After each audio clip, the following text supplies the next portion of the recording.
I got you.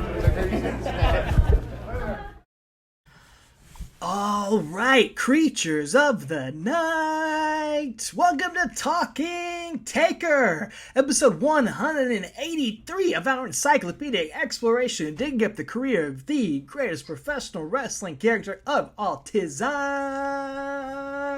the Undertaker. My name is Alex Dorio. I want to thank you for joining us for yet another round of Dead Man Talking, and I am joined, as always, by my tag team partner, my wrestling buddy. He is the best in the world,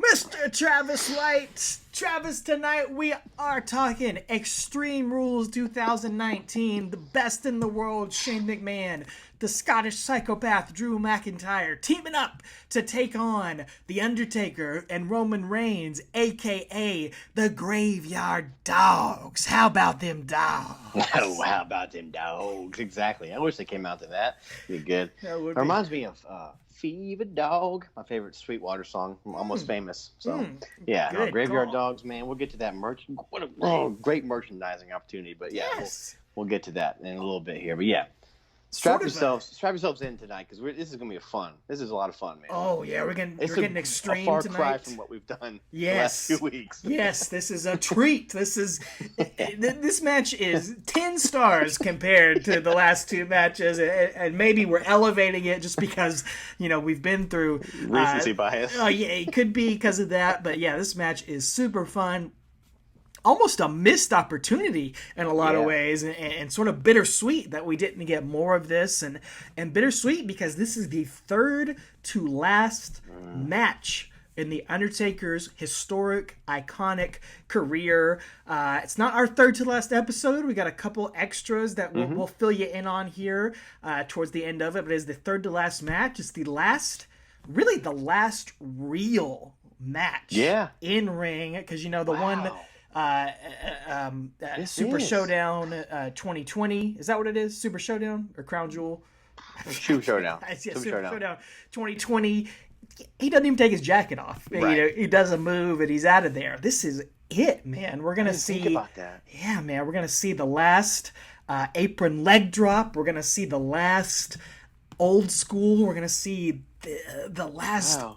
Match before fans of the Undertaker's career here. This is wild here, but he does go out on a high note here. A really fun match, really fun tag team match with a lot of interesting history and a lot of twists and turns leading into it.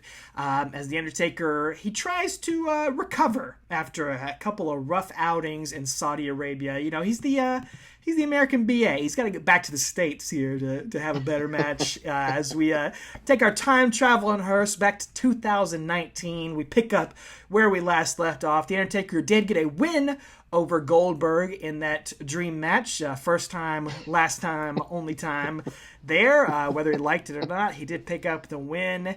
And, he knew he couldn't go out on that note, so he had to come back here and this was, like I said, an interesting match to come back to. And Travis, you'll tell us here that this rivalry had sort of been building a little bit even before The Undertaker had gotten involved with this storyline between Shane McMahon, Roman Reigns, Drew McIntyre in 2019. So kind of remind us and fill us in what was going on there in case we don't remember. Yeah, even actually it starts out back with WrestleMania, actually 35, because Roman comes back after his battle with his remission or his leukemia. Comes back out of remission. He comes back, big baby face, goes against Drew McIntyre at WrestleMania 35, beats him. I was very surprised that I thought Drew was going over. Well, except for when it was a feel-good story. You had to have Roman go over, but I kind of wanted Drew to go over just because I like Drew. But anyway, so that was happening. Even at Super Showdown, the night that Goldberg and Taker got in a car crash, Shane McMahon defeated Roman Reigns with the help of Drew McIntyre. They're kind of together, kind of like almost like Test and Shane were, or Big Show and Shane were back. Just Shane, little mouthy yippee chihuahua guy, and the big guy. And then at Stomping Grounds, a one time only pay-per-view in 2019 so far. This was just 2 weeks after Super Showdown. Roman Reigns beats Drew McIntyre. A lot of interference from Shane O'Mac, and then commentary even say, "This is the final chapter in the story that Roman has Roman has surely rid himself of Shane McMahon and Drew McIntyre," which means it ain't over. Which means 6 more months. Yeah, exactly. Exactly. And of course, like you said, Shane McMahon is this kind of over-the-top heel at this time. Yeah. He won that Best in the World tournament at the Crown Jewel pay-per-view that had DX versus Brothers of Destruction on it, which at the time, when it happened, you're just like, what is going on? Yeah. Like, he just came in and won this tournament, and he was the babyface commissioner or GM at that time, and then it evolves into them getting this big head and becoming this heel character. And so yeah, he's got Drew McIntyre as his bodyguard, and he's claiming that he defeated Roman Reigns clean with no help. Yeah, week after week. Perfect heel move. It is. I really loved Shane during this whole build-up, man. So that takes us to Raw on June 24th, 2019, night after Stomping Grounds. After they completely ended the feud, they're going to have one more match here on Raw, a handicap match between Shane McMahon and Drew McIntyre. And, of course, Shane's going to come out, and he's going to get introduced, and he's going to ask for a better introduction from Mike Rome as the best in the world. So good. Dude, I don't care what anybody says. I laughed every time. Like, all 6 weeks that we watched build up for this, it got me every time. And maybe it's because I wasn't watching at the time, so this is my first time seeing all this build up. But, man, I love this gimmick. I was watching it, at the time, I was watching it religiously, and I laughed every time, and I loved it. And it was perfect heel heat, and I loved it again, revisiting it the other week, just catching up for this pay-per-view. So, absolutely. A lot of fun, and it's the perfect kind of heat. That's the heat you need. Yes. People call it X-Pac heat, go away. No, man, that's heat, dude.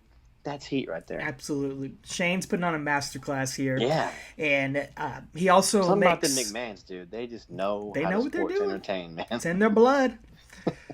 Shane also asked Mike Rome to emphasize that this is going to be a 2-on-1 match where Shane and Drew will be in the ring at the same time. Okay? So the big dog, Roman Reigns, is going to make his way out. He shows no fear against these guys. He goes right after Shane, but he's going to take a beating from McIntyre and Shane here. Mainly from McIntyre, who's going to set things up. They double team him, of course. Drew tosses the steps into the face of Roman Reigns, and they just pick Roman apart for a few minutes here with the big beatdown. It's clear that Roman has no friends backstage. No one's coming out to help him here. Guy with leukemia. No one wants to come help him. Dean Ambrose is out by this point, I guess. So, and then Drew gives Roman a Claymore kick.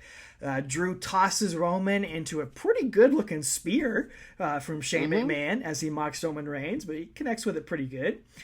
Shane asks for another Claymore kick, and Drew delivers it to him. And then Shane says, "That's it. We're going to end things here." So Drew drags Roman into the corner and sits him down. And so Shane's clearly going to go for the coast to coast, his signature maneuver. He heads up to the top rope.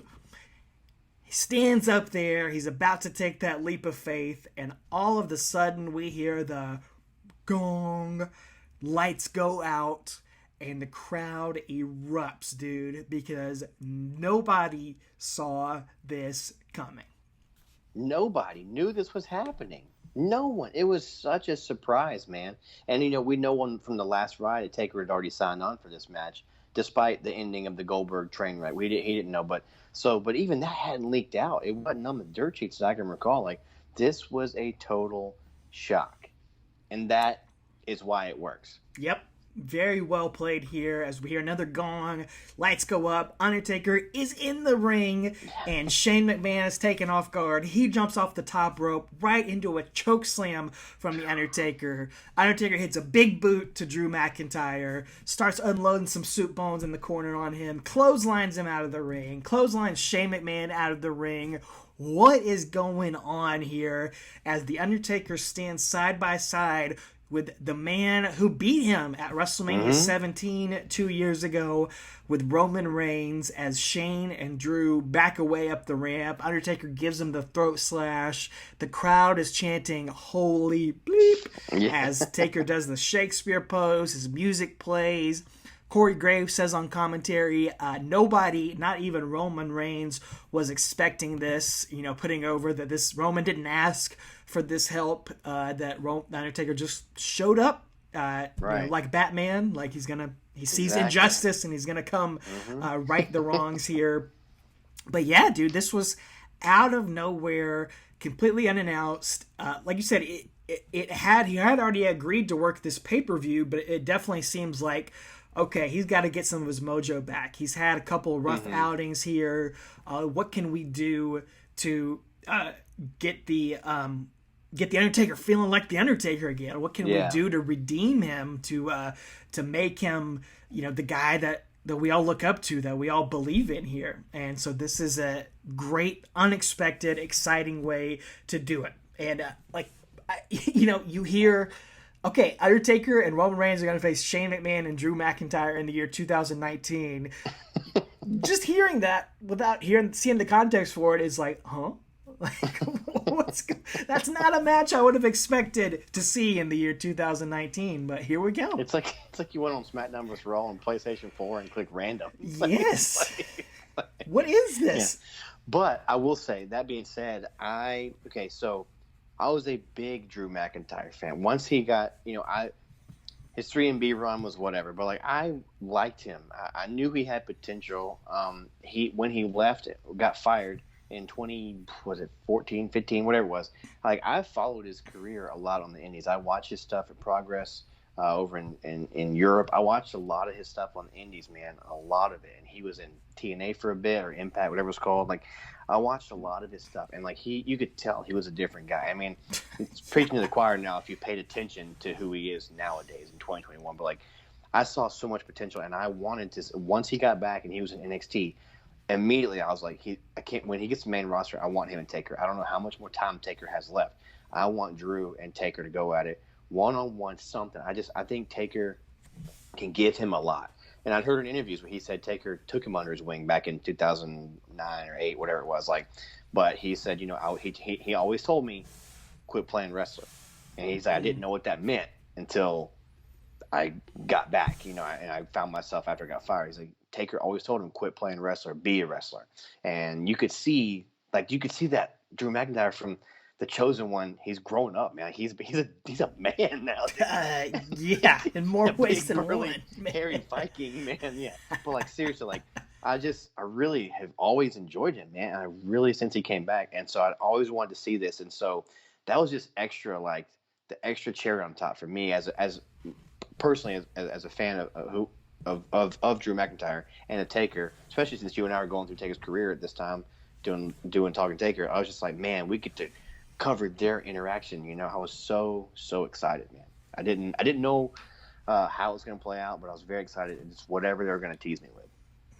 Well, tell us what happens on SmackDown, and then take us to Raw too, because there's not too much on SmackDown. So SmackDown coming up the next night, June 25th. Shane is angry. He's tells the roster that they better not tick him off tonight. He's angry about what Roman and the Undertaker did last night, and he says, I know that Roman was scared and went and called him to get some help, and I've beaten Roman, and I've stared at the face of a dead man, and I'll get past it as well. But tonight I got a job to do, and you guys better not get in my way. And then also during this time, I want to mention, this is when they did this stupid switcheroo cross-brand pancake flapjack. I don't know what they called it. Man. Wild card? Is that what this is? Something. I don't know if this was wild card. This was Superstar Frenzy Shakedown. I don't know what it was, but they I was about to ask you, because I was like, why are we talking about why is Yeah, Shane McMahon and Drew people on were every show. allowed to like switch for like a month or so. I don't know. They just made the rules up as they went. Anyway, so Shane is also got Drew with him on SmackDown, and he's like kind of aligned with the Revival as well on Raw, and then on SmackDown he's got Elias with him too. So he's kind of got this little corporation almost like back in the day, but they're on just separate brands. But you know, he helps out Elias with his match versus the Miz, which again, Miz was his opponent at WrestleMania earlier this year. So you know, it all does make sense, but And it he's doesn't. feuding. Also, He's feuding with Roman on Raw. He's feuding with Kevin Yeah. Owens on SmackDown. Exactly. It is there's a lot going on in this build up, no doubt. yeah, he's got a lot going on. So, yeah, you want to take Raw now? Ah, you take it. That was Okay, nothing. all right, yeah. You take it. All right, so July 1st, and you know, this is going into the 4th of July here. We see a graphic that the Undertaker situation, in quotes, with Shane and Drew from last week. You know, Taker is rumored to be here tonight. They hear he might be here. And That's we're in an Dallas. alternate name for our podcast. Could have been the Undertaker situation. That'll Nah. be with the guy from Jersey Shore. Mike. Dude, if the situation started an Undertaker podcast, Sign me up. you put us out of business. Yeah. He has so many more followers. Yeah. Gab's here. Dead Man's here. Anyway, so we're in Dallas, which is the site of the Hell in a Cell between Shane and Taker, which is cool. Oh, my word. I thought that was pretty neat. And again, Shane gets his great introduction with Mike Rome with the best in the world. And it's just so good, man.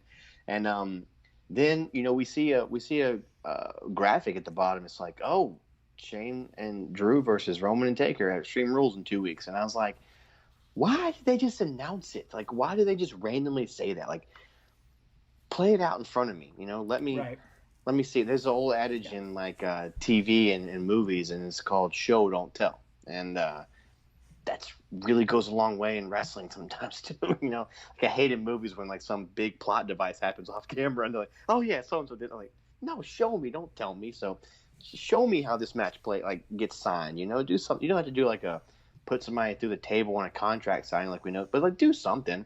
Have Shane announce it at least, not Corey Graves or whatever. But anyway, Shane says last week we're gonna have the demise of Roman Reigns, but Roman must have been scared and he knew he couldn't beat us. So we see the footage again of them just beating up Reigns, and Drew says, you know, that footage speaks for itself, and he knows what's going to happen. And Shane wants to talk about Taker, and he says that Roman begged Taker to come help him, but that wasn't the case, and that we've battled before, we'll do it again. And he says that Taker surprised him, but at Extreme Rules they're going to put the big dog and the Phenom in the ground. Drew says that Taker is the greatest Phenom in WWE history, and he has struck fear into every man he's ever faced. But I'm no ordinary man, and I'm not afraid of the Undertaker. You know, he heard a rumor going around and you know, he said Drew came dressed to fight. I've heard the rumors that Taker might be here tonight, so I came dressed to fight. So I guess he could. That's from his old pal Finley. You know, I love to fight. My name is Drew, and I love to fight. But crowd starts chanting for Taker. Obviously, Drew challenges him to come down. Talks about how they're not afraid and they're going to exterminate him at Extreme Rules, which you know is Vince McMahon For term. sure. Yeah, you gotta get that EX word in there with the other EX for Extreme Rules. So we're going to exterminate you. Well, the thunder cracks, the lightning flashes, and eventually the lights go out there, and lightning strikes the ring post. The crowd in Dallas just absolutely excited here. Drew McIntyre throws his jacket off. He's ready to go. He and Shane are ready themselves. The gong hits. The lights go out. Taker's music hits. Eventually, he makes his long-awaited arrival here through the smoke. Shane's kind of holding Drew back. Drew's really doing a good job of not showing fear. I really dig his. Again, he's not the 3MB Drew McIntyre, man. He's a beast now, dude. What do they call him? The Scottish psychopath. Scottish psychopath, yeah. But anyway, I mean, he's a better version of Drew McIntyre. And they actually wind up getting out of the ring. You know, Shane urges him to get out of the ring. They exit and kind of leave to the crowd, and Drew he's doing a good job showing that he's not afraid, but he's listening to Shane's instructions. And Taker raises the lights and gets in the ring, and they're kind of standing. Drew and Shane are standing off in the audience there, and there's a spotlight on them. And Taker gets on the mic and he says, you know, Roman Reigns never asked me for my help. That's not who he is. But if you need answers to the why, let me explain who I am. I am and have been the Reaper of Wayward Souls for a long time, and I'm here to collect your souls. Shane, you had my respect for a little while. You gave me everything you had at Hell in a Cell, and you actually lived to tell about it. But just like most mortal men, you fell victim to your own greed and ego. You see, you may be the best in this world, but where I'm sending you to, you'll be nothing more than another couple of lost souls suffering the torment, torture of the acrid stench of death. We've said acrid more times on this podcast than I ever have in my normal life. Yeah. Oh, man. Yeah. But he says that will be for all eternity, and you two will never rest in peace. So, again, he's gone to that never rest in peace thing like he didn't used to say that. But does a throat slash. Shane and Drew look on, but Shane is looking a little bit concerned here out in the audience. But McIntyre standing his ground, and then we immediately cut away to a clip of Baron Corbin and Lacey Evans getting ready for their mixed tag match at Extreme Rules. Then we come back, and Taker's looking over his shoulder at the top of the ramp and doing the fist raise. So I guess I just had to get that. Gotta get that fist raise in there. Oh, yeah. So, yeah. But it is really, really neat.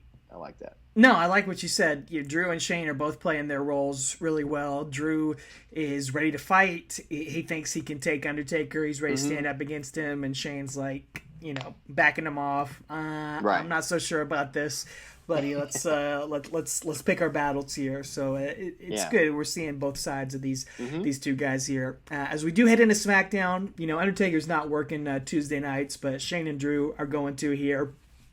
And they're going to be special guests on the Kevin Owens show tonight.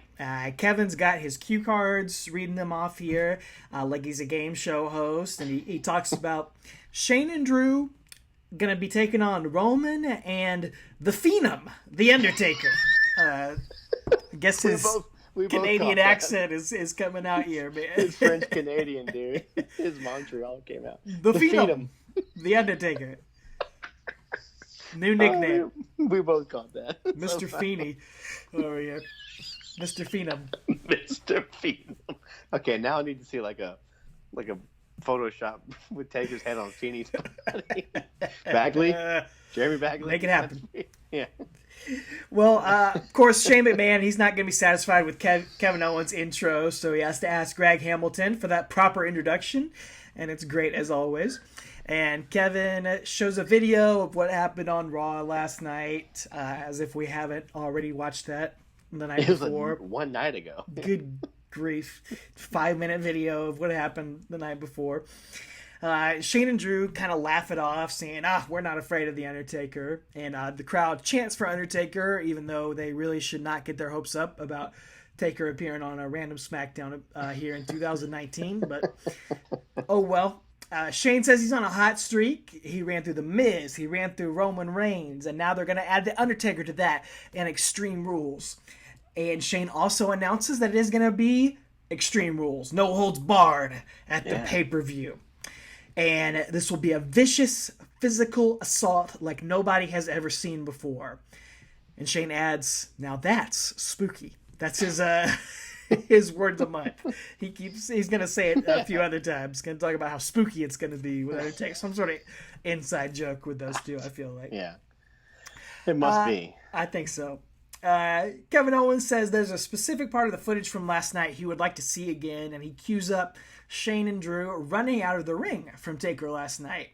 And he says he tries to put over Shane sort of sarcastically, saying, oh, look, I know when you hear that music, it's just a coincidence that you end up in the fourth row. It's just you're not afraid. It's just like a guttural reaction. Like, oh, gong. Oh, let me run to the fourth row. And I love chaos. It's very funny. I'm not doing it justice. It's legitimately funny. And Shane doesn't. Being his second language, he's got a great grip on like timing and sarcasm and stuff. It's really good. Well, just wait here. Yeah, oh yeah.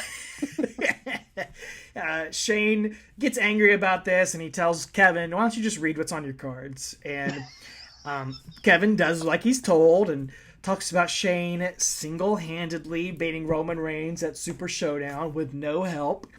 And then Kevin decides to go off script again and asks Shane how he felt about making his big return in 2016 after a 7-year absence, only to lose to The Undertaker at WrestleMania. And of course, Shane's not too happy about that when we hear, "I'm here to show the world, I'm here to show the world, come on." What is Dolph Ziggler doing out here? Why does he have to interrupt this? And he comes out and he interrupts the proceedings, but then Kevin Owens interrupts Dolph Ziggler. And he tears into Dolph Ziggler like a knife cutting through hot butter, man, and absolutely buries him deeper than The Undertaker has ever buried anybody in 29 years, dude. This is not a bury me softly, bro. This is a bury me hard. Ooh, real hard. He went from 1 to 100 on Dolph, dude. Because Kevin goes on a rant about how we're tired of hearing Dolph Ziggler say, "It should have been me, it should have been me." Yeah, it should have been you 8 years ago. And it was, and then it wasn't, and it's not going to be, and it's not going to happen, so just get over it. So good. It's like... So good. What just happened? This is a shoot, brother. Oh, yeah. And Kevin keeps going on saying, Dolph's like, "Well, at least I look like the part of a champion." And Kevin Owens says, Dolph says, "I look like the part of a champion. You look like you belong in a hot dog eating contest." And Kevin says, "Well, at least I would win the hot dog eating contest as opposed to you, because you can't win any matches." Shooting on him is so What good. did Dolph do to Kevin? I love it. God. Anyway, we've lost the plot of The Undertaker, but you can't not mention that here. As, Right. And then later on, Shane's going to make Kevin Owens and Dolph fight Heavy Machinery, and then Heavy Machinery beats them. And that's okay. That has nothing to do with Undertaker, but that's where the segment went there. But, dude, if you've never seen this, look it up on YouTube. Look it up on the network if you ever want to see a live murder on national television. Right there. Call the cops. Kevin Owens is great, and this was one of my favorite iterations of him, and it started right here this night. This is big babyface push he's going to get, and we're going to get more into it later, and I just, love it. It's reminiscent of what he's doing right now in 2021. It reminded me of remember when Ric Flair buried Carlito on that episode of just like told him how much he sucked. That's what this was like. Guys like you. Ruined his career in one moment. And I like Dolph, but dang, you can't argue with that. But you can't argue with anything. Kevin Owens said spit the truth the whole time. He did. Yeah. God, it wasn't you. It wasn't you. It was you. He's just going. This is so good, man.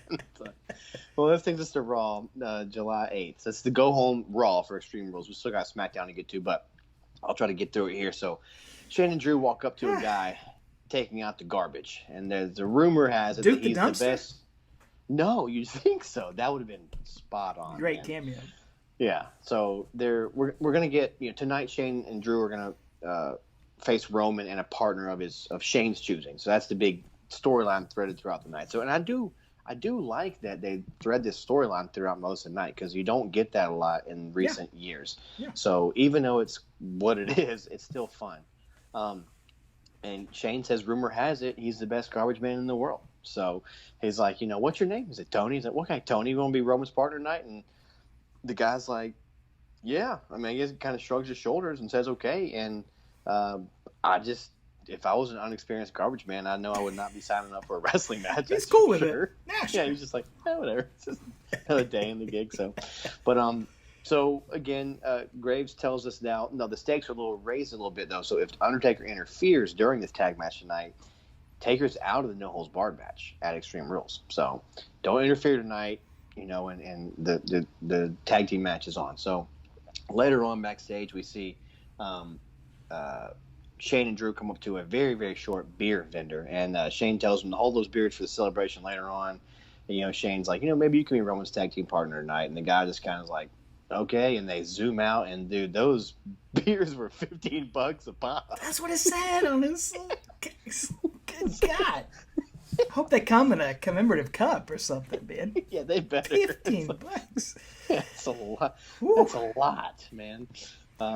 So yeah, then your wife interviews Roman Reigns in the locker room. Yes. That's Charlie Caruso. Those are not paying attention the last few years. Talking Taker. And Roman's like, look, he's just playing it. Joe Cool's like, I got no idea who Shane's choosing, and the only people playing mind games right now are me and my partner, the Undertaker. And he says, "Thank you, Chuck," and winks at her and walks away. Which he's so smooth, dude. I don't care. So smooth. He's so smooth, dude.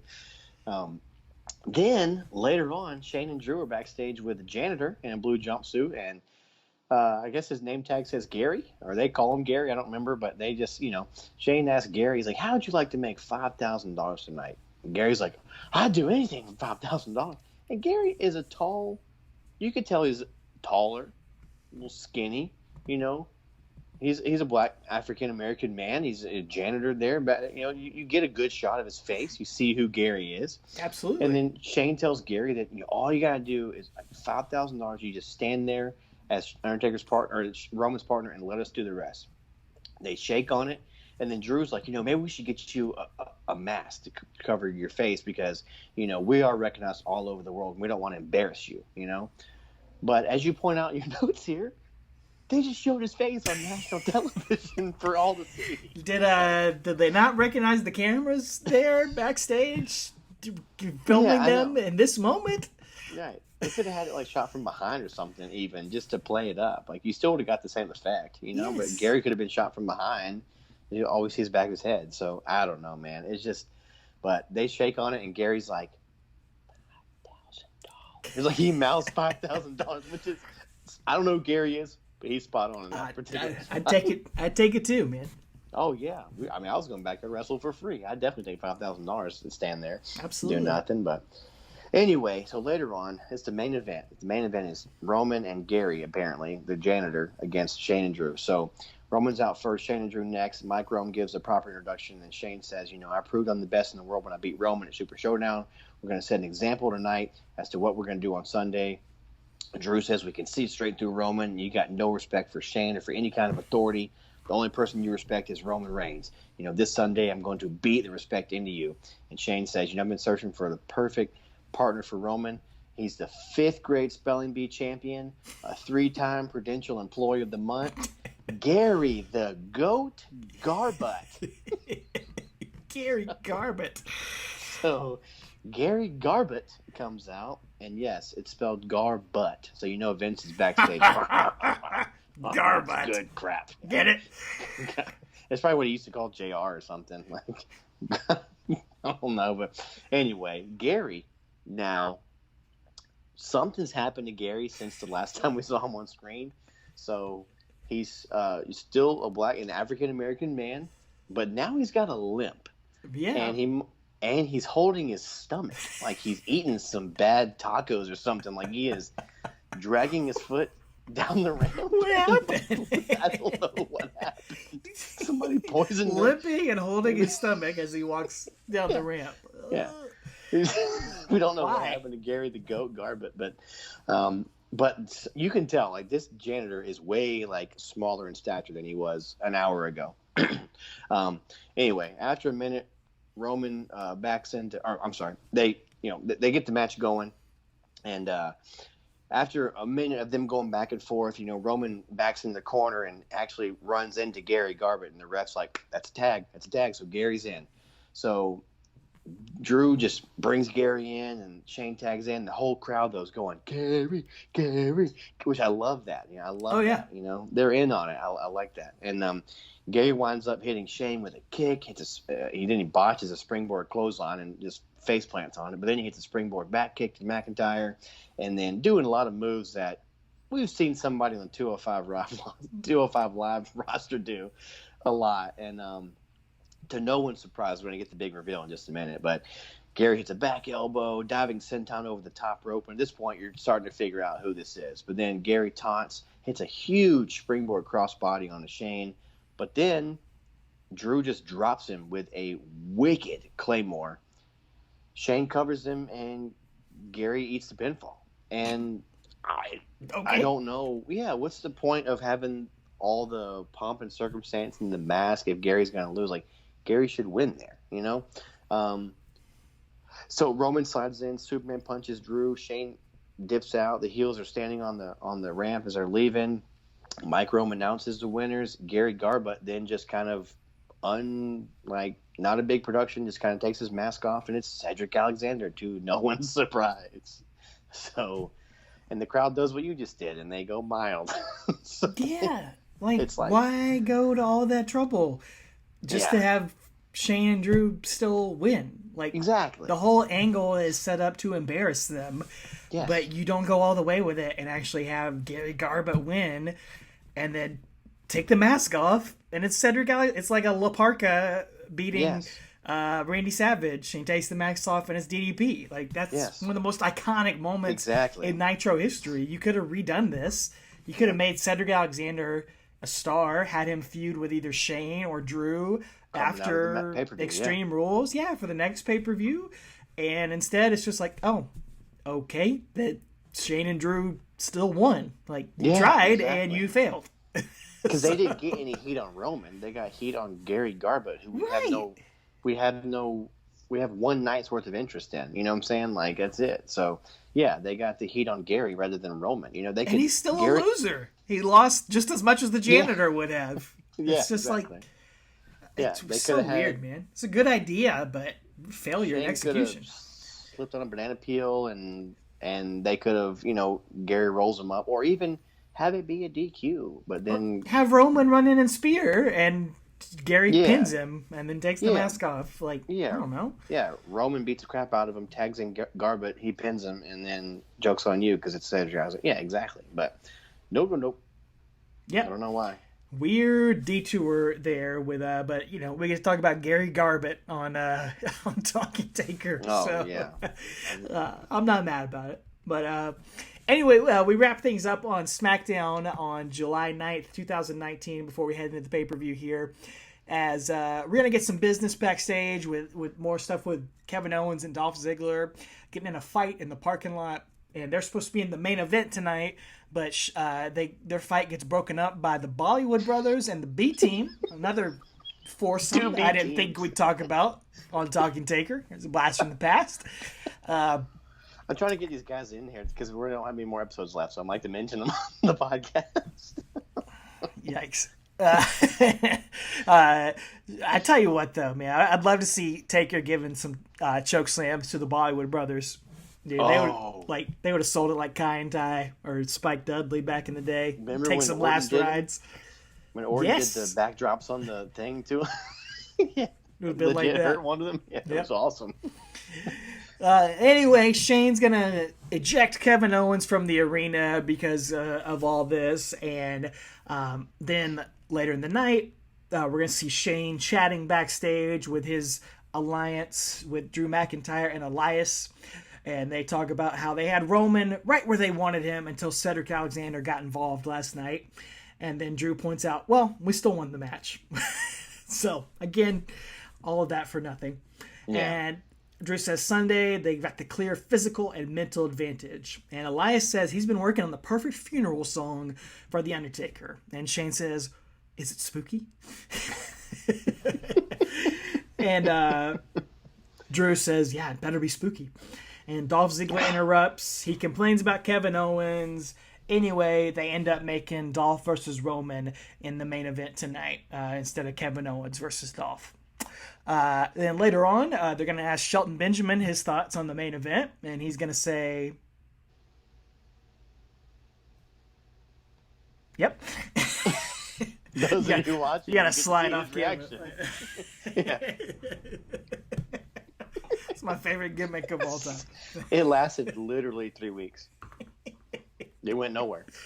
I can't wait for that shoot interview to talk about what that was about. I love Sheldon. He's great. Oh, man. In the ring. Oh, great matches with Undertaker, man. What was that, 2009-ish or something? Mm-hmm. Is that like 3 SmackDown matches? They were fun. Yeah. Roman and Dolph is the main event. Shane's on commentary with Drew and Elias watching his back. And despite some interference from all those guys, Roman nails a Superman punch on Dolph.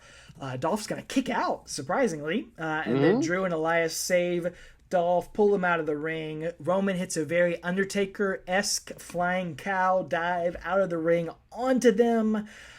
Dolph runs around. He hits a super kick on Roman.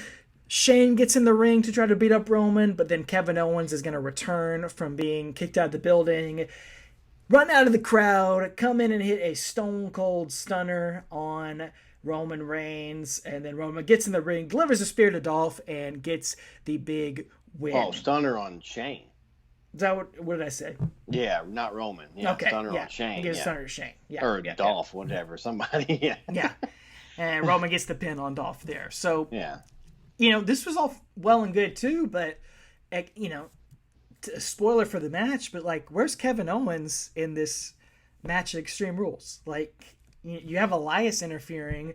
Kind of feel like a missed opportunity to not have Kevin Owens get in on this action to get sort of that rub from Undertaker. Yeah.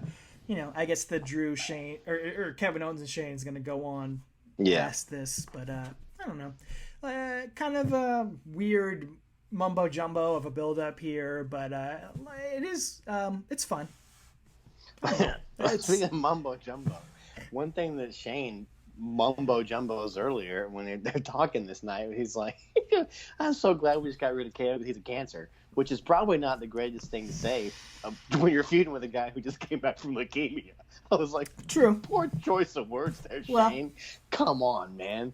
Like, didn't Ambrose actually say that to Roman during one of their feuds? Yeah, was that Ambrose?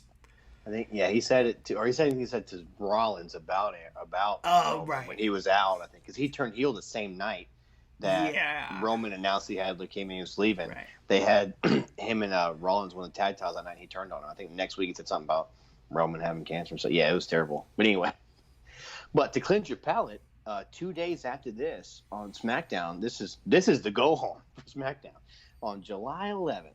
WWE Shop releases a Graveyard Dogs We Run This Yard t-shirt for this one-off tag team.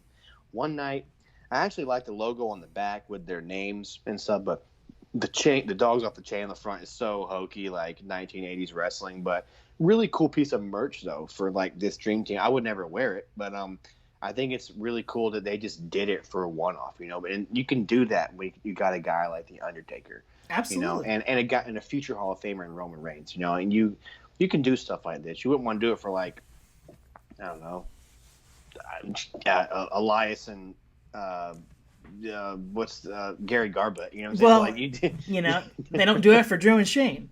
They don't give them a cool true, T-shirt, but they give Roman and Taker a cool T-shirt and a cool name. And I don't think they ever call them this on TV or during the pay-per-view, but it was cool sounding. It's like it is kind of cheesy, but also like all right, kind of old school. Yeah. I dig it, and it also made you feel. It made you feel like this match was going to be special, and it made you feel like, ooh, okay, is there going to be some more of this? Is there more? Exactly. They named them. They gave him a T-shirt. Okay, I see where this is going. Yeah. And then I just want to mention one real quick, like 2 nights later, the night before Extreme Rules, there's a Evolve pay-per-view on WWE Network, which is a really big deal. Like at the time, like we keep talking about, this is the evolution of Undertaker, but also the business in and of itself. This was the first independent show to be on the network, which I think is really, really cool. And it features a guy from our hometown, Anthony Henry, who just now signed with WWE and NXT. So I think that's pretty cool. But I just wanted to say, like, there's some guys on that you'll see them become future guys in NXT and on the main roster now, but it was just a big deal for like an independent show. Of course, they have a handshake deal with like WWE, but like it was pretty cool to see that on the network, and that's finally using the network for some of the stuff it can be used for, It is cool, and they've put a lot more independent stuff on the network since then. Who knows where that's all going to go? Now when the network becomes part of Peacock, I wonder how much they're going to do stuff like that. Who knows? But Anthony Henry, the company, little backyard company that we trained with for a couple of months in Augusta, Georgia. A few years later, I went to shows of theirs and saw Anthony Henry work, and very talented kid. I'm excited that he's signed with WWE. I don't know him personally. I don't know if he's a good guy or not, but he's a good worker. So I think it'll be cool to see him if he pops up in NXT or anything like that. But I'm glad you pointed that out, and that's going to take us to Extreme Rules 2019. after all these years of seeing Undertaker kind of work the big pay-per-views, the SummerSlams, WrestleManias, Saudi Royal Arabia. Rumbles, and then Yeah. those Saudi big paydays. Exactly. Kind of random that he's showing up here at Extreme Rules, not one of the big pay-per-views of WWE, but here we are, July 14th, 2019. It is in a big city of Philadelphia, Pennsylvania, in the newly named Wells Fargo Center there. And before we get into talking about this, man, I just wanted to take a second to talk about all the different dynamics at play here in this match, because I don't think they really played into that enough in the build, and there is a lot of cool history here, because you kind of talked about at the beginning, you got Drew McIntyre, who was the chosen one when he debuted. Vince McMahon gave him that rub, and we talked about him. He was all skin and bones back then. He looks like a different human being. Yeah, he looks like he went ate through himself. Puberty. Yeah, basically. In his 30s, he went through puberty. Yeah, and he once got squashed by the Undertaker on a SmackDown match. Yeah. Failed in his first run, got fired, reinvented himself, and is now back into this spot, and is going to be a future world champion after this. Not very long after this. He wins the Rumble 5 months from this. Yep. Definitely, you can tell they've got big plans for him, and he's in a huge spot here, and Taker's given him that rub of one of his final matches. You've got Roman Reigns, who, of course, was supposed to retire The Undertaker a couple of years ago, and then things kind of went off track for him, with his medical issues and everything, and now he's got himself back healthy, and he's become the babyface that he was kind of supposed to during this run. He is legitimately over as a babyface during this time. Yeah. And then you've got Shane McMahon here, who, if you really want to go back to it, he's maybe the guy with the longest history with The Undertaker. He was a referee in the 1991 Royal Rumble, which was The Undertaker's second pay-per-view match. And obviously that's not a storyline or anything, but he is there at ringside in 1991 when The Undertaker's first starting off. He's going to face The Undertaker. He's going to be in the corporate ministry with him. You there? I'm here. I lost your video. Okay. I'm here. He is going to be in the corporate ministry with The Undertaker, and part of that giant faction, and have that whole storyline with them. He's going to be in a 6-man tag match against The Undertaker at King of the Ring 2000 when The Undertaker comes back as the Biker Taker. And then he's going to face Undertaker 16 years later in a Hell in a Cell match. And then now he's facing him again in one of his final matches ever. Like, there's so many guys that had no pay-per-view matches with The Undertaker. There's guys that had just one pay-per-view match with The Undertaker.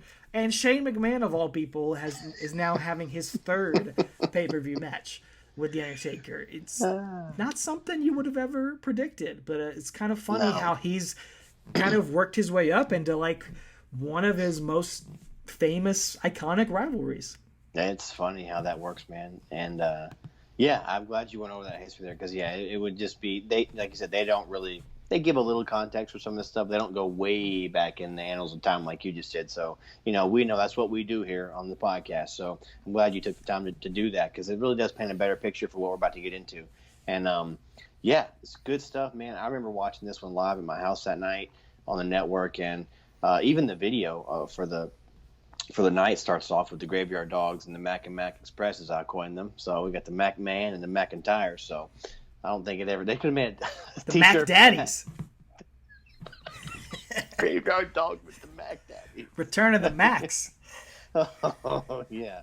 Oh, that would have been great, man. But we then see, the Macs walking backstage, and Cole tells us that we're actually going to start the show off tonight with this no-holds-barred tag team match, which I remember watching it live. Like, I watched it as it started, and I was like, what? Like, what are we doing? Like, we're starting with this? So I loved that placement on the card. Jericho always said, I've heard Austin say it too, if you're not the last match of the night, you want to be the first match on the night. You want to set the stage for the rest of the night and say, oh yeah, we'll follow that then. And I love the idea that, again, you think Taker, he's going to be toward the end of the card. He's a big deal. But dude, let's just go out guns blazing and get this card on. You're in a fantastic town. Philadelphia is insane. Those fans are nuts, man. So I just love the booking choice to start this off with, man. It's awesome. And I think this has maybe only happened, I think only twice ever in the Undertaker's career that he's opened a pay-per-view in all of these 180 episodes that we've covered. I think he was in an Elimination Chamber that went on first, and then didn't he have a match with CM Punk maybe that went on first? I want to say like the Hell in a Cell. Was it their Hell in a Cell that came on first? I think so. But other than that, like, how crazy is that? Out of all of these matches, again, I guess it's sort of a more modern thing that they've done more and more, putting these big either semi-mains or main on first. You didn't used to do that in the 90s, but it is more common and more accepted now. So it is cool, man. It does. It almost makes this more special. Attention. Yeah. It gets your attention right from the get-go. It's like a movie having just like this really ridiculous opening scene, just like whet your appetite for the rest of the movie, So really, really cool. Like The Dark Knight. That opening scene, man, just gets you ready for the rest of the show. You're like, you can only go up. You're gonna have to make it sustain for the rest of the movie to be good. So same thing here, man. I had to get in there, sorry. Of course. We've only got a few episodes left. Exactly. And we got a little bit of real estate left, man. I'm taking advantage of it. So, Cole, Graves, and Renee on commentary again. Got a good highlight video for this match. Shane O'Mac, here comes the money. He comes out first. I'm sure he's got some super fly kicks on, man. He's always got great shoes, dude. And custom jersey. Yeah. Commemorating Extreme Rules. Yeah. Oh, yeah. He's always, man, Shane, say what you will, dude. He knows what he's doing, dude. Like, he knows exactly what he's doing when it comes to all that stuff and just even in the ring, he's not, his punches suck. I'll tell him his punches are awful, but he gets the sports entertainment aspect of it, man, and he goes 100 miles an hour and 110%. Yeah, man. Like Linda McMahon aside, if Vince, Shane, or Stephanie are in a match or doing something on pay-per-view, you never say they go halfway, man. Exactly. Like, I agree. Sometimes it gets old seeing the McMahons on TV, and sometimes they overdo it. But when it comes time for payment, when it comes time to like take the big bumps or to like do the big angle or do the big match, every single time they go out there and they go above and beyond and deliver what they have to do. Absolutely, they do. Absolutely. Drew's out next, and Graves says, it's amazing that Drew's not fazed by Undertaker, which is a cool thing we've been touching on here, and Renee's like, I think this match is going to favor the Undertaker since it's now no holds barred, so we'll see. And Roman comes out, he's still getting a little mixed reaction, but it's 80-20 at this point. It's not as 50-50 as it used to be, but still getting good reaction. And then Michael Cole tells us about the giant week that Roman Reigns has had. Yeah, apparently he won an ESPY award for inspirational moment of the year, or WWE moment of the year. Yeah, for coming back from from his leukemia scare. And then he also attended the premiere of the Hobbs and Shaw movie earlier in the week, the Fast and the Furious spinoff that I don't even think he had a line in, but he is in the movie. I think he just does like a Uso thing or whatever. He's definitely in it, but he doesn't do too much in it. But still, that's a big deal. It's a huge movie. It's The Rock. Appearance in there. Yep, Cousin Rock is in it. And Corey Graves points out, I don't know, dude, he might be off his game tonight because he's been all around. Flying all around the country. He's been in Hollywood, been in award ceremonies. How much has he been able to focus on this match? And then Michael Cole and the commentary team also point out, finally, they haven't really talked about it much during this build-up, but they talk about the tension between Roman and his partner and how Roman didn't ask for Undertaker's help, how Roman is one of the only two people to ever beat The Undertaker at WrestleMania, and all of those things at play. So I am glad that they finally talked about it here, even though they didn't really make as much of a big deal about it during the build-up. And instead, we talked about Gary Garbett. Well, that's one of the reasons I kind of thought they were going to do a little more with this, was because when let's get this match on our belt, and then we'll go on from it. And hey, next time Raw, hey, I didn't need your help to do that. I got it. Thought maybe they would play into something else, but we'll talk about that later on. So, but of course, the gong hits, the crowd goes nuts, man. A few more gongs hit, lights are out. Taker's music hit, the moon goes across the Titantron.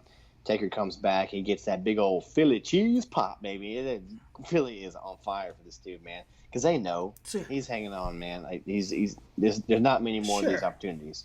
And it's a great crowd. Yeah, dude. They are. It's the first match. And it's the first match. You're expecting you're going to get Drew Gulak versus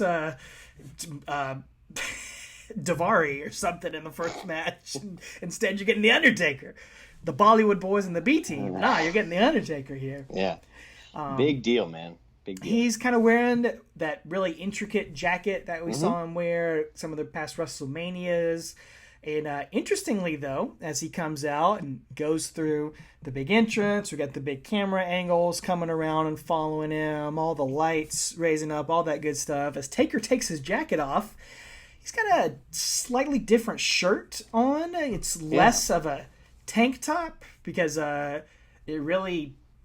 It's like it goes, here, basically all the way up to his neck. It's more like a sleeveless T-shirt, but it's still skin tight. So I don't know if he was sort of body conscious or something during this time, but it looks a little weird. It does look a little different. I mean, I dug it for a change, but yeah, you don't see like his whole chest and his tats and all that stuff like on this. It was definitely noticeable for you and me who go through every single thing he's done. Right. So yeah, but the average fan may not have paid attention to it or not. But anyway, Taker and Roman stand side by side in the ring after Taker, takes his jacket off. And Drew, man, kudos to him. He's standing there unfazed, man. He's doing a great job, man. Yes. He's being a wrestler. He's not playing a wrestler. Like he really is, dude. He's doing what Taker gave him advice on 10 years ago, man. I think it's cool. It's cool for me to see that as a fan of him and knowing that backstory too. Like he's doing, and like you see it in 2021, he's doing it, man. He's doing work. So anyway, but Mike Chioda, of course, old Chioda makes them, get to their corner and stuff like that. And I just like how everybody's just kind of staring at each other.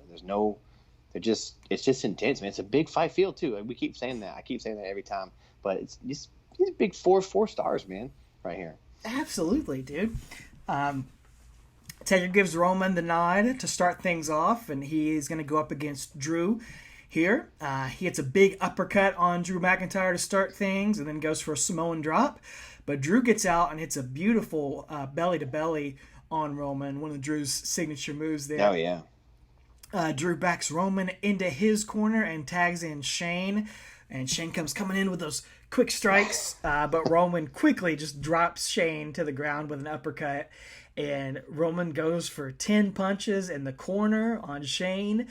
Shane's not going to hit a last ride out of there. No. But Roman, this was awesome, dude. He just slowly looks over to Undertaker after he delivers those punches, and he lets it build, man. The crowd just starts cheering as Roman's looking over at Taker, and he wrenches Shane's arm, drags him over to Taker, tags him in, and the crowd goes nuts. And it's just, I mean, kudos to Roman. Perfect psychology. Yes, dude. He's old school, man. He let the moment build and let the crowd get into it. It's fun.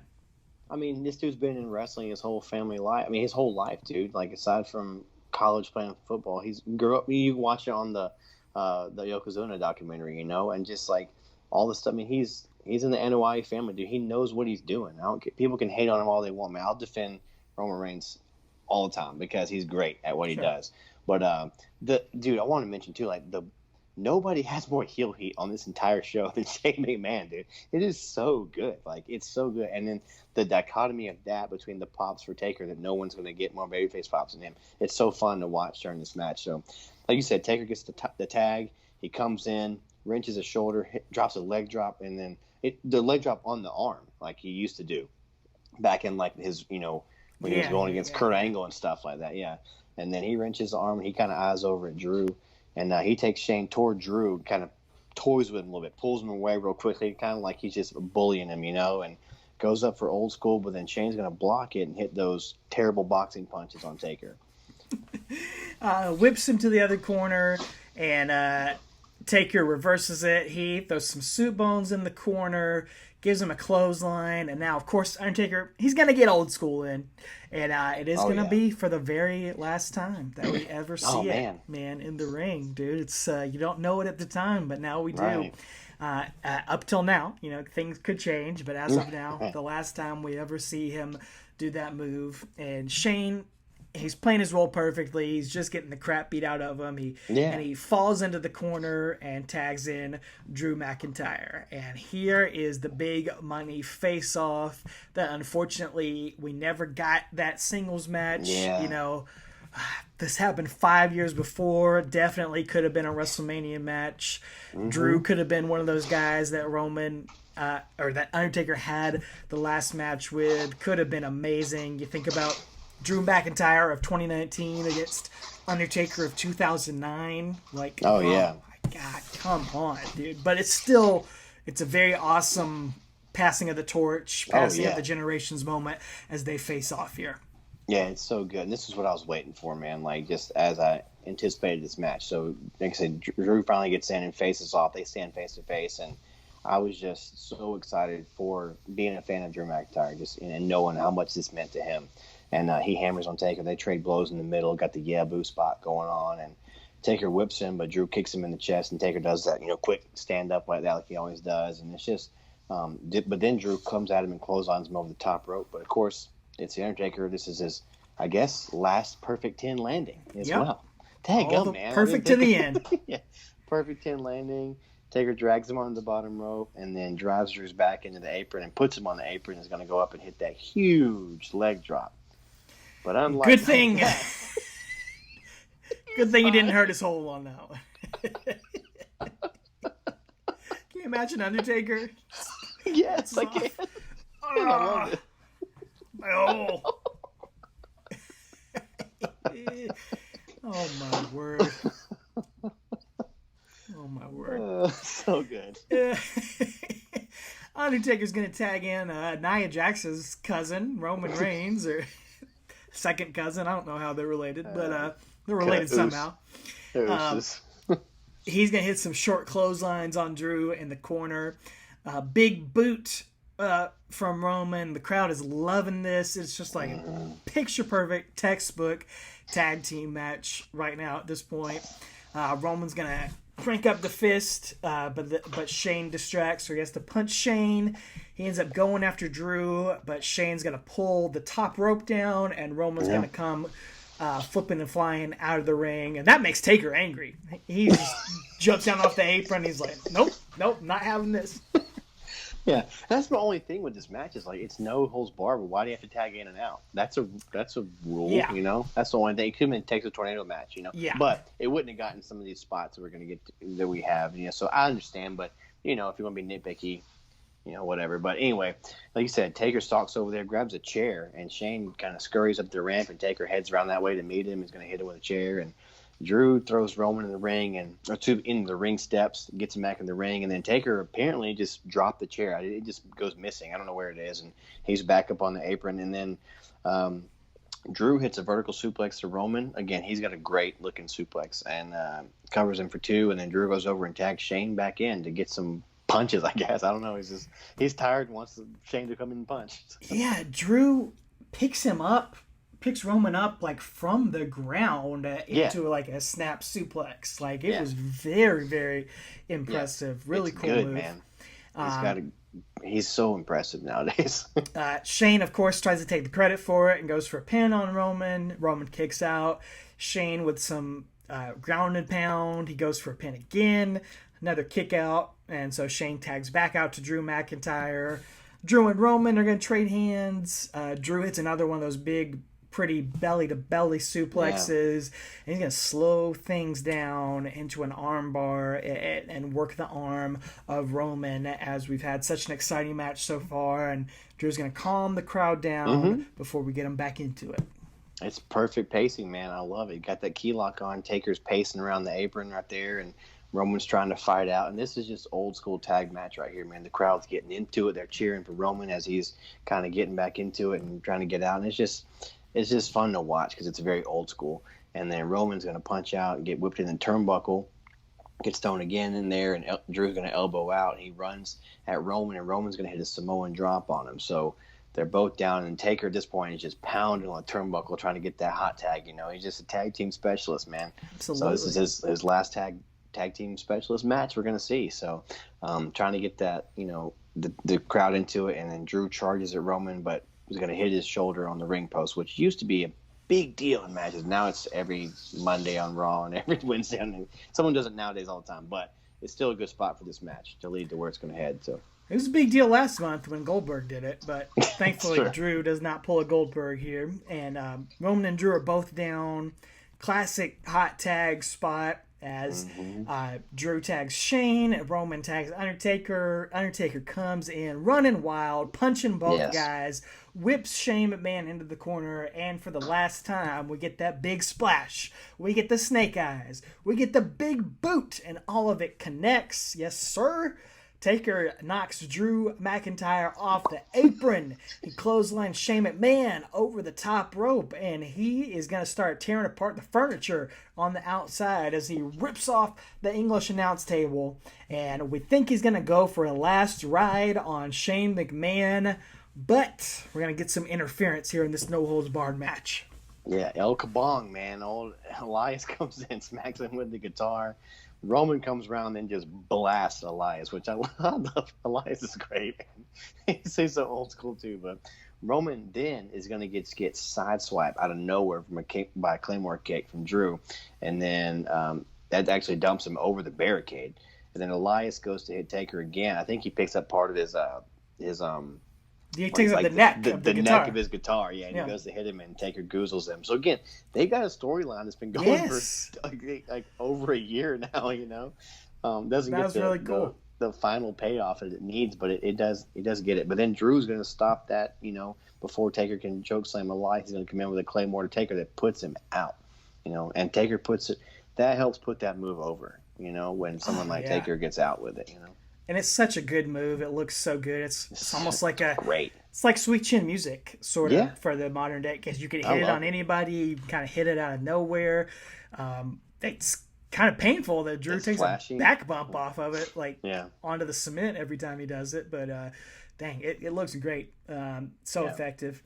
Shane McMahon, he's going to start directing traffic here, even though he's just exhausted and has gotten beat up this whole time. And he tells Elias and Drew to put Undertaker on the announce table, and then Shane's going to head to the top rope, and he hits that diving elbow from the top rope onto Undertaker on the outside like it's 1999. I mean, it's picture perfect, man. You wouldn't think Shane's missed a beat here. And it's just 50. It's excellent. It's beautiful, and it's a great spot as ever. And you know what we talked about with their cell match back at WrestleMania 32? They did that the Monday before, remember? And we were like, man, I wish they hadn't done that. Here, they didn't do that the week before. They saved it for the show, the big show. And that made it more impactful. You knew he was going to do it. It's a Shane McMahon match. He does it every time. But, it's fine. But, he did it. And it just, like you said, man, it looked like it did when he did it on Test back in 99, dude. It's just crazy. Or on X-Pac. Back in 99, it's just I don't know how he does it, man. Well, he's related to Vince, so Vince is starting to look bad now. But a few years ago when he was in his 50s, he looked great. So Elias and Drew drag Taker into the ring, roll him in. They drag him over the corner so Shane can hit the coast to coast. And Shane grabs a trash can and they kind of wedge it in front of Taker so the trash can's in front of his face. Shane goes up top and does got to get his heel heat. He does a throat slash. All Philadelphia just booing him. And then Shane comes off the top rope and he connects with that coast to coast right in Taker's face. So Taker that's two big spots he's taken back. Three: the Claymore, the elbow through the table, and then the coast to coast with the trash can. He's taking a beating. And he's taking all the big bumps here. Drew's going to take out. Elias is going to start celebrating. And Roman's going to come out of nowhere back in the ring with a Superman punch to take him out. But Drew takes out Roman, and Shane's going to drag Undertaker to the middle of the ring. But in a great moment, Undertaker just sits up after all of this zombie sit up. He goozles Shane, gives him a choke slam, gives Elias a choke slam for good measure. And then Taker's gonna stand up tall in the center of the ring and give a throat slash. And we've talked about this in the Undertaker's last, before the Saudi stuff. Those last few WrestleMania matches, really starting with like the Shawn Michaels one at 25. Undertaker was always working in like an iconic moment in each match, like with CM Punk, where he sat up out of the Anaconda device, or the laugh with Brock Lesnar laughing in his face, The sit up with Bray. Yep. Stuff with Triple H and the kickouts and the big moments with that. Here we get another one of those here as Undertaker's doing the throat slash and this perfect camera angle. Drew McIntyre slides up into the ring and stands up behind him like out of a horror movie, like something you would see the Undertaker do. Exactly. He kind of sort of a passing of the torch moment. It was so well thought out, so well done, and it's something that some people may just not even pay attention, but like that was planned. And I'll tell you why I know that, because I've heard Drew McIntyre in interviews later on say that's the only moment. Well, he asked for a face-to-face, obviously, but he asked for that moment to be in, like, he wanted that to be in the match, and like he and Taker worked together with that, and like it was just and so to know that that was a moment he wanted and he got it, like that to me makes it special too. Like I love seeing that, and it's just so well done, man, and well produced and well shot. Because just Taker's looking dead at the hard cam, straight into it, and then just boom, like a like you said, like a horror movie just comes up behind him, and it's so great. And the timing when Drew is Taker's gonna turn around and Drew runs at him, and Drew runs at him at Taker, and then he gets intercepted and Roman spears him. And just all that, the placement of it and everything was great, dude. And after that big spear, intercepting that Claymore, Roman and Taker kind of look at each other and kind of give, for the first time, kind of acknowledge, oh, that's what's up, So I dug it. Roman's going to pick up Shane McMahon, toss him into the Undertaker. Undertaker lifts him up, gives him a tombstone, classic cover, folds the arms, and that is it. Right at 17 minutes here as Undertaker and Roman Reigns get the win. Michael Cole says, "Who says the dead man is done?" And you know what? This is sports entertainment at its finest. All of those camera angles, all of that, all of this booking here. You can talk about your AEW, your New Japan, and their athleticism and their high spots and everything. And sure, I'm not taking anything away from that. That's great. It's its own thing and it's entertaining. Yeah. But nobody does sports entertainment like WWE and like The Undertaker. Exactly. And works it into the match like this. And that's wrestling too. That's the wrestling that I love personally more than that other stuff. Again, it's certainly impressive and it can be entertaining in its own right. But this right here, man, this is just the most old school sports entertainment, pro wrestling that I love. And I loved this match, and I loved how just a classic, great tag team match it was, and a celebration of everything the Undertaker does well. And these are four guys who aren't tag team specialists. Sure. I mean, we joke about Taker being one, but I'm saying like you don't think of these four guys and think of, oh yeah, man, they came from that great tag team. Like Shawn came from the Rockers, Brett came from the Hart Foundation. Like, yeah, they went on to be a single star, but like you don't think of these guys as that. But this was a great tag team match, man, because all four of these guys are students of the game, man. Like Drew is only our age, but like he studies, and Roman, they're both, I think, 35, 36, like they're our age. And but they are students of this game, man, and literally Roman born into it. So and Taker is who he is, and Shane is literally born into it too. Like they know how to tell a story, and like you said, this match was so fun, man. It reminded me of one of my favorites, man. That tag match from SummerSlam '99, man. Big Show and Taker versus X-Pac and Kane. Like how fast paced and it was only 12 minutes, but like I think I'd take this one over that, because this was just, it has that just that drama and that iconic moment with them facing off and that Drew sneaking up in the back. It was awesome, dude. Awesome. it was the first match, but it could have been the last match. Could have been the main event of that night. Yeah. The crowd is awesome. We didn't talk Yeah. about that enough, but they're into every spot, every moment. They're loud. They cheer it. They bite into it. So they have them in the palm of their hands from Jump Street count. here. Yep. In unison. 1, 2, 3. Just like like a great crowd should. Oh, man. yeah. Commentary is like they're marking out for it. Michael Cole, Corey Graves, Renee Young. They talk about, we haven't seen Undertaker look that good in a long time, and it's true. It really is. Like, not just talking about the past couple months. I mean, this whole match was designed to make Undertaker look good. Like, honestly, it was like a redemption match for Undertaker, and probably the best match he's had since those Brock Lesnar matches in 2015. Maybe even further back than that. Maybe like to the CM Punk match. This might have been better than those Lesnar matches. Yeah, I mean, and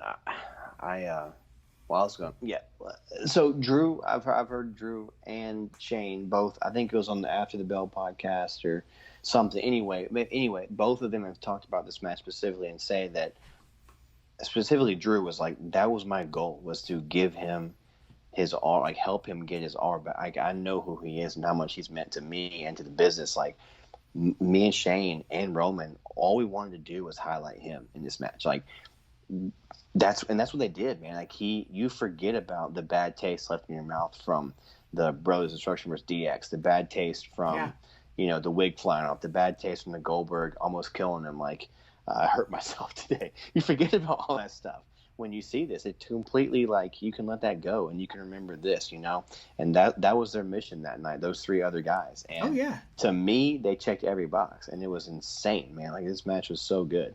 He looks like he belongs with Drew and Roman. And, they time everything right. They have him in there just the right amount of time, just the right moments. It's perfect for Undertaker at this point in his career. But Undertaker does know. He knows he's at the end. He knows his time is running out here. So Undertaker and Roman, after the match is over, they kind of stare each other down, and Undertaker gives Roman a very meaningful show of respect as he pats him on the shoulder and mouths to him, "It's your yard," which is, I mean, like, I'm getting kind of goosebumps from thinking that, because of how much that phrase has meant to Undertaker since the year 2000 when he first started saying that, and all of that build up with Undertaker and Roman. Luther Reigns, Roman's uncle, talking about trying to take the yard and how that played into things. Roman's iconic promo after WrestleMania 33. And now Undertaker, I mean, he literally passes the torch to him. That was what I'm saying. Roman, he's like, I have to hold my hand, like that whole night. It was great, dude. Yeah, he passes the torch to him here. And, we know that the whole "it's my yard" thing, it's not just about the kayfabe. Like, it's about the locker room leader, the guy who runs the place, the guy who everyone looks up to, and is the measuring stick. And, like, he's passing that to Roman. Like, people, was Roman given that too early? Maybe, but, like, he's proven it, in this day and age, in my opinion. That's just my opinion. And especially with his work he's doing in 2020 and 2021. But anyway, like, right here, man, this is Taker saying, like, it's your time. Like, this is, like, you are me now in the back, and probably the same to Drew as well. And if I had to guess, I don't know for a fact, but if I had to guess, I don't think Vince McMahon told Undertaker to do that. And even if he did, I don't think Undertaker would have done that if he didn't believe it. He would. He takes it seriously enough, and it means something to Mark Calaway, to the Undertaker. Exactly. I believe that was a legitimate, real moment between those two. And even if Vince had suggested it or booked it, I think if Undertaker didn't feel it, he wouldn't have done that in that moment. I second that, because if you watch Roman's reaction, he wasn't playing wrestler reaction in that moment. He's kind of like taking it back. Like, he gets welled up a little bit. Like, you could see it means something to him in that moment. And, like, Taker's gone on record saying that, like, he didn't talk to Roman about their crappy, what he calls a crappy match at WrestleMania, 2017. He didn't talk to him about it. And, so, like, who knows if they got to talk before this, but like I'm just saying, like that's a real moment those two got to share in the ring, and we got to witness it. And like I'm glad you pointed out, because I was gonna do it if you didn't. So yeah, 'cause if you go back and watch Roman's reaction to that comment, it takes him like he has to snap out of it and then get back in Roman Reigns mode. Like, that was Joe, that was Mark to Joe, you know, like Mark Calloway to Joe NOI saying that. You know, it's pretty cool to see. So man, we were singing the praise of this match. So dude, yeah, it's good. Dude. It's really good. It's a palate cleanser from what we've had recently. It really, really is here. Roman's gonna actually step out after that.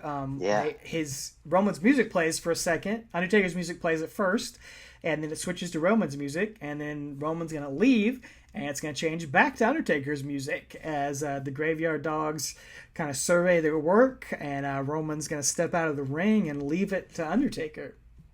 Yeah, he leaves it, and Shane is just still like laying dead in the ring, man. It's great. But then Taker walks over to production guy and goes, "Roll him out," because you can see. And then the camera zooms in tight on Taker, and when we come back as a wide shot, Shane's gone. So I thought it was kind of funny. I like to pay attention to those little things. But anyway, Taker's music hits. He does a Shakespeare pose in the lights and commentary. You're like, take it in, because you don't know how many times you're going to get to see this anymore. And Taker goes up the ramp, does the fist, raise at the top, and like, you think this is the close of the night, dude. This is the first match, dude. Like, it's crazy to me. Like, what a gutsy way to open the show, but I can't imagine doing it in any other way, But and I want to add on to this too. Like, per the last ride, we saw him walk back through the backstage, and he goes straight to Vince and goes, "It's not there anymore. I'm done." And Vince says, "It didn't seem that way to me tonight. The timing was there, everything was there." And Taker's like, "But my body's not here." And Vince says, "Well, I'll follow your lead." And allegedly, that was going to be his last match, But of course, the teaser for that episode of Last Ride is when we see him and AJ talking in the back, so we know what's going to happen. But I mean, apparently on this night, he was done again. It feels like that. This moment in the ring where he's soaking it in, he's taking it in from the crowd. It feels like he could say goodbye after that, and it's such a good match that you wouldn't even be mad about it being the last match. He passes the torch to Roman at the end. He's in there with the Next Generation with Drew McIntyre. He nails it. It's everything that those Saudi matches were not. It's a perfect big time feel of a match. But WrestleMania is around the corner. Like you said, AJ Styles is sitting there. It's tough to say no to a WrestleMania match to somebody like The Undertaker here. So we are going to see some more from him. But as for this, once again, perfectly done. Awesome match. Awesome energy from everybody. Awesome energy from the crowd. Yeah. So good. I'm sure everyone watching this has seen it. But yeah, go watch it again. I was thoroughly entertained rewatching it here a couple years later. Even better than I remembered it. Yeah, if you're a fan of the old stuff and you've kind of just listened to our show and don't really watch the matches we've covered recently since, the aura's kind of worn off and the streak's been broken, please do yourself a favor and go watch this one. This is awesome. It's a blast. I promise you'll have fun watching it. It could earn a spot in our top 20 of all time. I mean, it certainly has me thinking about that, which we'll get to in our grand finale episode in a few weeks. But, as I mentioned, this was the last true Undertaker match inside an arena in front of fans. Last time we'll see so many of those iconic signature moves of The Undertaker delivered. Last time we'll really see him do all that stuff. We do have one more match. It's a gauntlet match where he shows up. It's an official match, an official pay-per-view win, but he's barely in it, and we are going to cover it. We'll devote an episode to it. But then after that, it's the Boneyard match, the cinematic match, which is awesome in its own ways, but it's not not in front of a crowd. Not traditional. Yeah, so kind of definitely a bittersweet note here as we keep rolling onto the last ride. But we're not going to get to those next week. That's the final year of Undertaker's career, 2020, that cursed year. We'll get to that in a couple of weeks. I'll talk about what we're going to do next week in just a moment, but let's talk about this match. Let's hear your comments from social media, from @TalkingTaker on Facebook, Twitter, and Instagram. We heard from a few of you, some of our our regular appearances here. Watch Along Wrestling said, I enjoyed this match a lot. No matter how many times Taker has had the big surprise return, it gets me every time. Popped huge when the lights went out and Taker was staring down Shane as he was getting ready for the coast to coast. And then he brings up a point, you kind of alluded to it, and a couple other people alluded to it as well. The only thing that would have made this match better was that if it closed the show and the show ended with Undertaker laying Roman out with a choke slam. Roman was anything but respectful after he beat Taker at Mania 33, so I didn't really like Undertaker showing him so much respect. This would have sent Philly into a frenzy, and a rematch between these two with a now healthy Undertaker would have been a great attraction for SummerSlam, which Undertaker and Roman were not even on. Which Neither one of them. Certainly strange that they're on Extreme Rules and not on SummerSlam.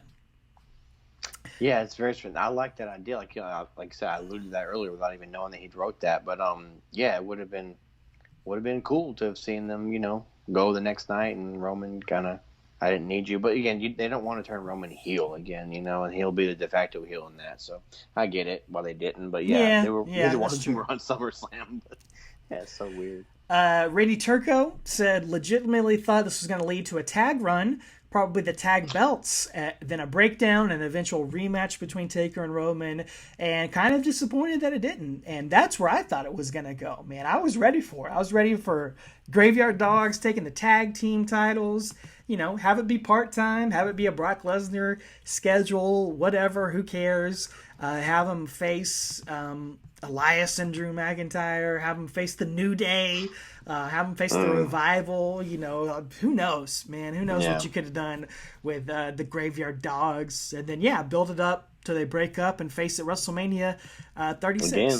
Yeah, that'd have been fun. But you know why it didn't happen, dude? There ain't no way Taker was wearing those stupid looking titles. Those tag titles with the helmets on them. Yeah, you might be right about that. Even SmackDown ones, they're better than the stupid Raw ones, but you might be right those about that. bronze ones are nasty. So, yeah. But that was a lot of fun. Princeton John said this was a fun match to watch. Definitely had me forget about the Goldberg match. Random build-up, which that's definitely true with all that Gary Garbutt and Kevin Owens and Dolph Ziggler. But he said, I'll take it. I enjoyed it. And I liked how Taker passed the ownership of the yard to Roman Reigns. And then Collecting Dead Man, if you haven't followed him, go give him a follow. Said, definitely one of my favorite Taker matches. He was quick. He hit the classics, showed he could still take massive bumps. He set the stage for the rest of the pay-per-view by going first, and nobody could follow it.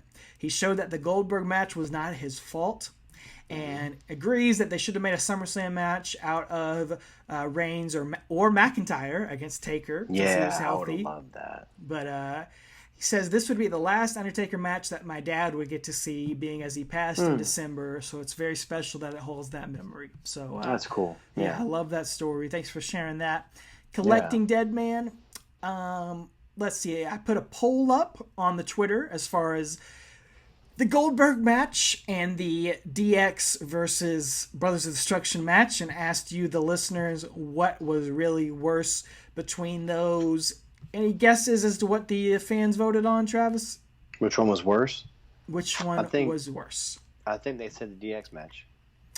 42% said DX. 57% said Goldberg versus Undertaker. Okay. 42.4 versus 57.6 there. So I agree. What? For me, Goldberg Undertaker was worse. I believe you said DX was. Which one is? Well, you said. I didn't really say. It's a coin flip, man. Honestly, I can think of so many negative things to say about both of them. So, honestly, I'd rather just take this, watch it 3 times, than watch either one of those ones. I hear you. I'll watch this a 3-peat on the same day. Well. Gotta say congrats to Tom Brady for joining The Undertaker in the 7 Championships Club. They both have the same amount of titles.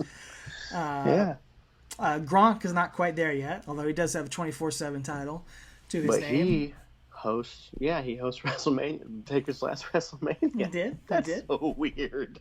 We just talked about them and it Oh made my sense. goodness. I want to The encourage. goat on the field and the goat in WWE. That's it, man. Brady and Taker. Want to encourage everybody to make sure you subscribe to our YouTube channel in case you want to watch us live instead of just hearing us. Go check it out. Our last few episodes, we'll post the videos on there. You can see my Taker Easy shirt, of course, available on tpublic.com. You could hear my wife taking the stuff out of the Walmart bags a minute ago. I didn't hear it. I didn't hear okay. So you guys might. It's all good. Want to encourage you guys to go check out Travis's YouTube channel, Travis White Music. Is that, or is it just Travis White? YouTube.com/Travis White. Okay, YouTube.com/Travis White. New music coming soon. You guys are going to love it. I'm very excited to hear it myself. And it's more than just me and a guitar. It's actual music. It's going to be fun. Teaser. You guys will enjoy it. Little teaser there for you. And then, like I said, next week's episode. So I've been bringing up this idea with Travis for a long time now. Said I wanted to do it. We got to do this. Got to do this before we get done. Yeah. And so now only a few weeks left. This is like my dream episode that we get to do here. We've done all the Undertaker's pay-per-view matches except for 2. What else could we cover? How about some of his hidden gems? So we are covering the Undertaker's hidden gems that are available on the WWE Network. We will put a list of them on our social media page so you will know what to look for. They are all still on the WWE Network. They're a little bit harder to find than they used to be in the past, but there is a little section you can go to. And we're going to talk about some rarities. Some of these guys that we never got to talk about, some unique stuff from The Undertaker's past. We're going to talk about The Undertaker versus Triple H on Shotgun Saturday Night. And more Triple H and more Triple H. Yes, a lot of Triple H in there, but also Mean Mark versus Jerry the King Lawler from USWA. We're going to talk about The Undertaker's one and only title defense of his first title run from 1991 against the British Bulldog. We're going to talk about The Undertaker versus Unabomb, a.k.a. his future brother, Kane, from Smoky Mountain Wrestling. We're going to talk about The Undertaker and Brock Lesnar's lost match. I mean, there's some really fun stuff from Finland. Not Ludwig Borga, Brock Lesnar. A really cool Attitude Era match between Undertaker and Stone Cold against DX, which is I'm gonna say a true hidden gem. Oh yeah. Well, I will zip it up till next week. Yeah.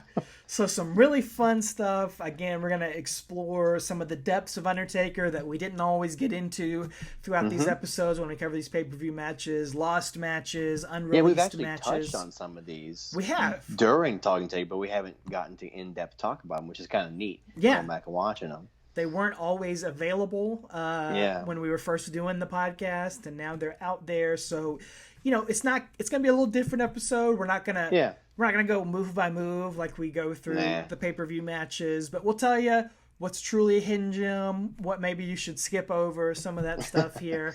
But a lot of fun, unique moments that we'll talk about before we dive into the last 2 matches of The Undertaker's career. Yeah. So hidden gems, then we got Super Showdown, and then we got WrestleMania. Then we'll wrap it up with 3.5 years in review, and we'll have a series finale. Yeah, we'll talk about that Survivor Series in reverse like Seinfeld promo. did or anything. We will not do that, but we'll show we'll give our top 20 matches. We'll talk about things Undertaker has done past WrestleMania 36 and all that good stuff. Yeah. So ladies and gentlemen, thanks for riding along with us again. Please do yourself a favor to watch this match. If you were there in Philly that night at the Wells Fargo Center on July 14th, I would love to hear your thoughts, man, because you might be one of those rabid ECW fans from the bingo hall, and like you were here this night and you got to see this wild match, which again didn't matter if it was no holds barred, like they didn't use barbed wire and stuff or anything crazy at Extreme Rules, but they had a great sports entertainment match and it was a lot of fun, a lot of cool moments. Let us know your thoughts about being there that night. We'd love to hear it. Go out and watch it, and ladies and gentlemen, stay safe out there, and most importantly, Take her easy.